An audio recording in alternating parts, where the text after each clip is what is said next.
इस वीडियो में सबका स्वागत है दोस्तों।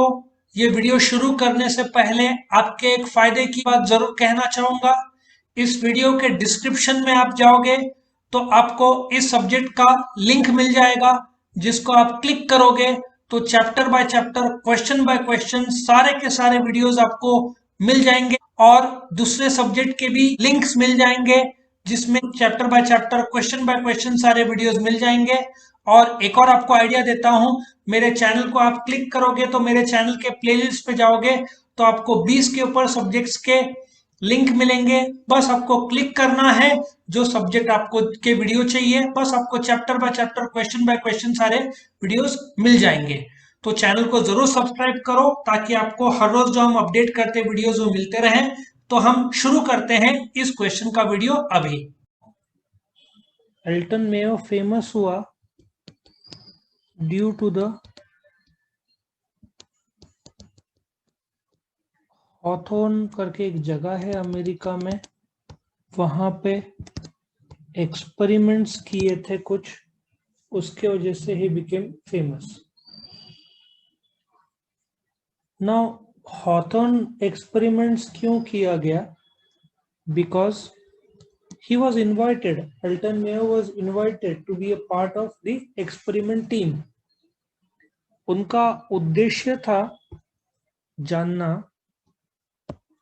कि what is the role of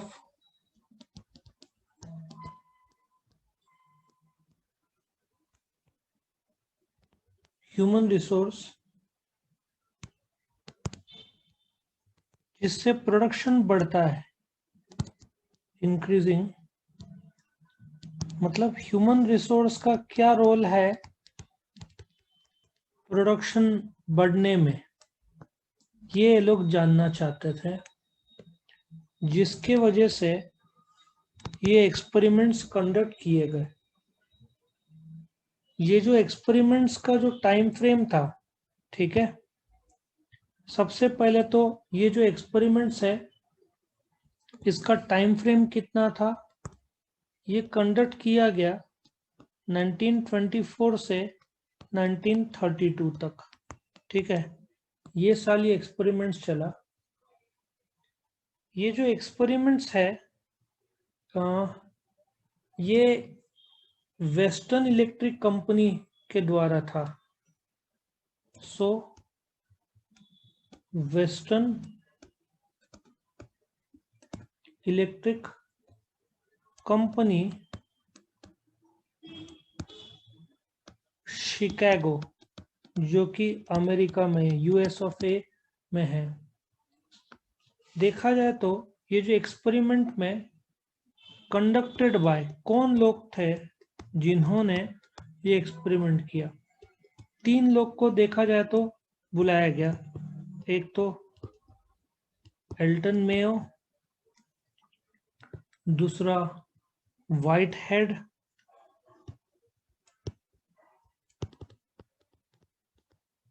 और एक और था which was ROETHR, Roethlisberger. Berger याद रखो तो तुमको रोथिलिस याद रहेगा। तो सिंस अपने जो ये है सिलेबस सिर्फ एल्टन मेयो पर आधारित है, तो उस पर चर्चा करेंगे।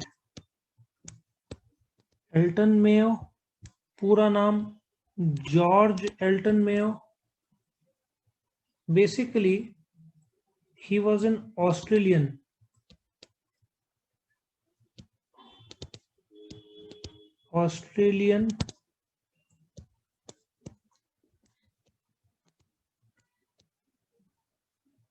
साइकोलॉजिस्ट,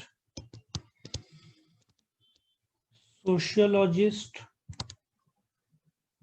एंड ऑर्गेनाइजेशन पे थ्योरी बनाने वाला, ऑर्गेनाइजेशन थियरिस्ट करके he was professional in it. उन्होंने अपना करियर शुरू किया यूनिवर्सिटी ऑफ क्वींसलैंड, ऑस्ट्रेलिया में आइए। देन ही शिफ्टेड टू तुमको ये इंट्रोडक्शन देना पड़ेगा क्योंकि एल्टन मेयो बोला है यूनिवर्सिटी ऑफ पेंसिल्वेनिया, और ultimately he was shifted to Harvard Business School, जहां पे he was a professor of industrial research, professor of industrial research. Now ये जो हॉथॉर्न एक्सपेरिमेंट्स है, हॉथॉर्न करके एक जगह है, हॉथॉर्न HAWTHORNE, एक्सपेरिमेंट्स करके जो इन्होंने एक्सपेरिमेंट्स किया, इसका नतीजा एक मैनेजमेंट में ह्यूमन रिलेशंस अप्रोच एक अप्रोच हुआ. सो देखा जाए तो he is regarded as the founding member of the human relations approach, या मूवमेंट बोलो तो भी चल सकता है. ठीक है,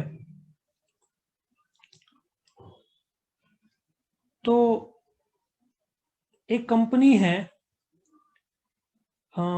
जिसका नाम था वेस्टर्न इलेक्ट्रिक कंपनी. उन्होंने ये एक्सपेरिमेंट पे जोर दिया. ठीक है, तो अभी हम बात करते हैं हॉथॉर्न एक्सपेरिमेंट्स पे. ये जो एक्सपेरिमेंट का फंडिंग देखा जाए तो जनरल इलेक्ट्रिक ने किया. ठीक है ना. सो अभी नेक्स्ट हम बात करेंगे प्रॉपर हॉथॉर्न एक्सपेरिमेंट्स के बारे में.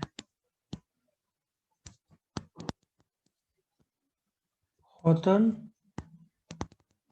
एक्सपेरिमेंट. नाउ सबसे पहले तो तुमको समझना होगा नेम ऑफ कंपनी कौन सा था जहां पे एक्सपेरिमेंट हुआ. Name of company was western electronic company.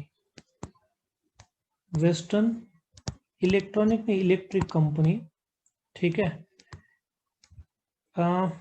इनका नियर शिकागो ये जो जगह है, इनका एक हॉथॉर्न प्लांट है, हॉथॉर्न फैक्ट्री है, जहां पे ये इनिशियल टेस्ट कंडक्ट किए गए. ठीक है, ये जो इनिशियल टेस्ट कंडक्ट किए गए और 1924 को शुरू हुआ और 1932 को टेस्ट खत्म हुआ.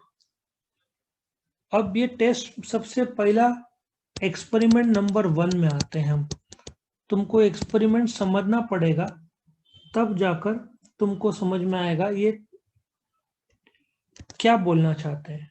अल्टीमेट उद्देश्य था कि प्रोडक्टिविटी बढ़ाने में ह्यूमन रिसोर्स का क्या योगदान है, ये लोग जानना चाहते थे. सो एक्सपेरिमेंट नंबर 1 जो था, इन्होंने इल्यूमिनेशन स्टडीज करके ये एक्सपेरिमेंट नंबर 1 किया. ये 1924 से 1927, ठीक है, इतने साल चला. इसको पूरा फंडिंग जनरल इलेक्ट्रिक कंपनी ने किया था. इन लोगों ने क्या किया, इसमें 2 चीज था.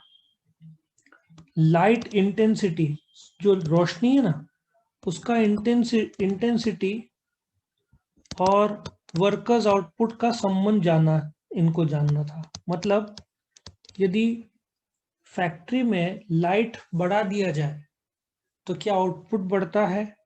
सरप्राइजिंगली आउटपुट बढ़ गया, लेकिन जब लाइट कम भी किया तो भी आउटपुट उतना ही था. सो बोलने का तात्पर्य कि जो लाइट है, रोशनी है, उसका प्रोडक्टिविटी से कोई संबंध नहीं, नो रिलेशन टू प्रोडक्टिविटी. क्योंकि इस एक्सपेरिमेंट में इन्होंने लाइट बढ़ाकर देखा, लाइट घटाकर देखा. ये लोग जानना चाहते थे क्या लाइट योगदान देता है प्रोडक्टिविटी में. सो उन्होंने पाया कि कुछ फर्क नहीं पड़ रहा है लाइट का. कंक्लूसिव इफेक्ट आउटपुट में नहीं ये लोग ला पाए. ये पहला एक्सपेरिमेंट था। ये एक्सपेरिमेंट के बाद इन्होंने दूसरा एक्सपेरिमेंट शुरू किया। कोई नतीजा ये निकला कि लाइट, हैलोजन जो लाइट है या जो भी लाइट है, उससे कुछ फर्क नहीं पड़ता। तो इन्होंने दूसरा एक्सपेरिमेंट शुरू किया, which was relay assembly test experiments. ये जैसे खत्म हुआ पहला एक्सपेरिमेंट, 1927 से 1929 में एक्सपेरिमेंट किया गया। ये एक्सपेरिमेंट में इन लोगों ने खास करके जो वर्कर का पगार है, ठीक है ना, ये टेलीफोन कनेक्शन के लिए जहाँ पे इलेक्ट्रोमैग्नेटिक स्विचेस का प्रोडक्शन होता था, ये लोग वहाँ पे इन्होंने क्या किया, वर्कर्स का पे इंसेंटिव्स दिया, पगार अच्छा दिया, लेंथ ऑफ वर्क उसमें फर्क किया, बीच में रेस्ट पीरियड्स दिया, कंपनी ने मील्स दिया, ठीक है ना। मतलब इन्होंने वर्कर को सपोर्ट दिया। तो इन्होंने पाया, बहुत बढ़िया आउटपुट पाया कि हायर आउटपुट बढ़ता क्यों है, higher output and greater employee satisfaction. If employee satisfied है कंपनी से तो वो आउटपुट ज्यादा लाएगा, सेटिस्फाइड, ठीक है। इन्होंने पाया कि यदि वर्कर को अटेंशन दिया जाता है, ध्यान दिया जाता है वर्कर पे, तो कंपनी का आउटपुट बढ़ता है। ये इससे पता चला क्योंकि उनको खाना दिया गया, ठीक है। और इन्होंने ये भी पाया कि जो वर्कर है वो, because he is a part of society, ठीक है, उसको असर होता है बाय रिकॉग्निशन, उसको सिक्योरिटी जो देते हैं काम का, और जो बिलोंगिंगनेस उसको आता है, इससे कंपनी का आउटपुट बढ़ता है। ये सेकंड एक्सपेरिमेंट का नतीजा हुआ, ठीक है। रिले असेंबलिंग में इन्होंने एक और एक्सपेरिमेंट किया और इन्होंने एक मिनट, इसको भी मैं थोड़ा डिटेल्स बता दूं। ओके, सो अभी इन्होंने एक और एक्सपेरिमेंट किया, रिले असेंबली रूम का पार्ट 2।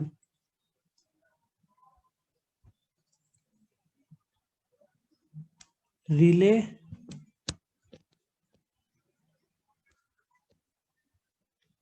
असेंबली रूम, इसका पार्ट 2, मतलब ये एक और पार्ट इसमें एक्सटेंशन दिया।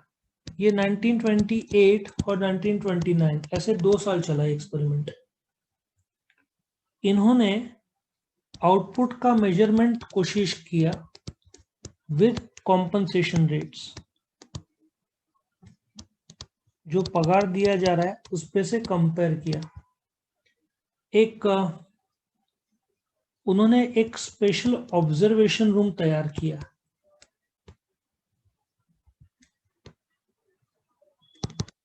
इस स्पेशल ऑब्जर्वेशन रूम में इन्होंने एक रिले असेंबलर्स को, जैसे इन्होंने पहला एक सेशन रखा जिसमें रिले करके प्रोडक्शन का एक भाग है, डिपार्टमेंटल से ग्रुप का इंसेंटिव्स रखा इन लोगों ने, ग्रुप का। और फिर सेकंड सेशन में इन्होंने, मतलब क्या था पहला सेशन में, इसको क्लियर बता दूं। इन्होंने डिपार्टमेंट से ग्रुप इंसेंटिव, डिपार्टमेंट में 100 लोग होंगे और ग्रुप में 20 लोग होंगे, तो 20 लोग का डिपार्टमेंट टू ग्रुप किया, और फिर ग्रुप टू डिपार्टमेंट, ऐसे बोल सकते हैं, ऐसे 2 भाग किए। दोनों समझने की कोशिश की तो क्या फर्क पड़ता है। और इन्होंने पाया कि छोटे छोटे ग्रुप्स को इंसेंटिव दिए जाए, मतलब बड़ा डिपार्टमेंट टू ग्रुप्स जब किया जाए तो आउटपुट बढ़ता है, ये इन्होंने पाया, आउटपुट इंक्रीजेस, ये इन्होंने पाया। तो ये थर्ड एक्सपेरिमेंट था, देखा जाए तो रिले असेंबली रूम का पार्ट 2 जो था, मतलब इन्होंने पाया कि छोटे छोटे ग्रुप्स को बड़े ग्रुप से ज्यादा, मतलब वो लोग आउटपुट ज्यादा लाते हैं as compare to the bigger groups. फिर इनका नेक्स्ट एक्सपेरिमेंट में लोग पूछे विच इज माइका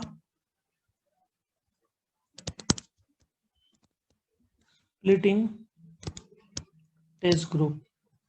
ये देखा जाए तो इनका फोर्थ एक्सपेरिमेंट था, ये 1928 टू 1931 किया जाए। ये लोगों ने क्या किया, यहाँ पे एक स्पेशल ऑब्जर्वेटरी रूम तैयार किया, स्पेशल ऑब्जर्वेटरी रूम तैयार किया।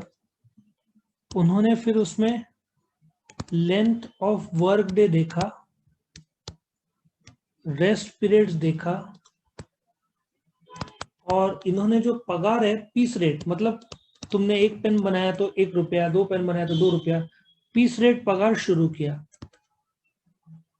और इन्होंने नतीजा पाया, रिजल्ट पाया कि आउटपुट 15% से बढ़ गया, ठीक है।